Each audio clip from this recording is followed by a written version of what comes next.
Hello বন্ধুরা, নমস্কার। সবাই কেমন আছেন? আশা করি সবাই ভালো আছেন। আমিও খুব ভালো আছি। তো আজকে আবার একটা ছোট্ট ভিডিও নিয়ে চলে এসেছি। সবাই পুরো ব্লগটা দেখবেন, আশা করি ভালো লাগবে। এই যে দেখুন, আমি কোথায় এসেছি। এই যে এখানে ভাগবত কথা হচ্ছে, তো সেটাই দর্শন করতে এসেছি, প্রণাম করতে এসেছি। তো এই দেখুন কত সুন্দরভাবে ঘরটা বানিয়েছে। তো এখানে কি ঠাকুর আছেন দেখুন সবাই। এই যে লক্ষ্মীনারায়ণ ভগবান বসে আছেন। এখানেই হবে যজ্ঞি হয়েছে, পুজো হয়েছে, কালকে হবে এখানে পুজোটা। ভাগবত কথা হচ্ছে 1008 লক্ষ্মীনারায়ণের নামে যজ্ঞি হবে। তো আমরা গিয়েছিলাম, যাবো করে যাওয়া হয়নি, তো আজকেই গেলাম সন্ধ্যাবেলায়। তো এইখানে আর একটা দেখার মতো, দেখুন কত রকমের ঠাকুর বানিয়েছে, কি সুন্দর ঠাকুরগুলো বানিয়েছে।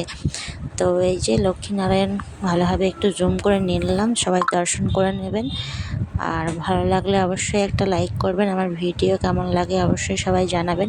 কালকে হবে যজ্ঞটা, তো কালকে দেখবো যেতে পারি কি না। আজ গিয়েছিলাম, তো প্রণাম করে এলাম। তো এই যে ঠাকুরগুলো ঘুরে দেখে নিলাম, আবার কিছুক্ষণ বসে কথাও শুনলাম। কথা শুনে প্রণাম করে আমরা বাড়ি চলে এলাম, কেননা বাড়িতেও কীর্তন হচ্ছে, তো এই জন্য। তো এটা শুরু হচ্ছে 4টের সময়, শেষ হবে 8টার সময়। তো আমরা 7টার সময়ই গিয়েছিলাম।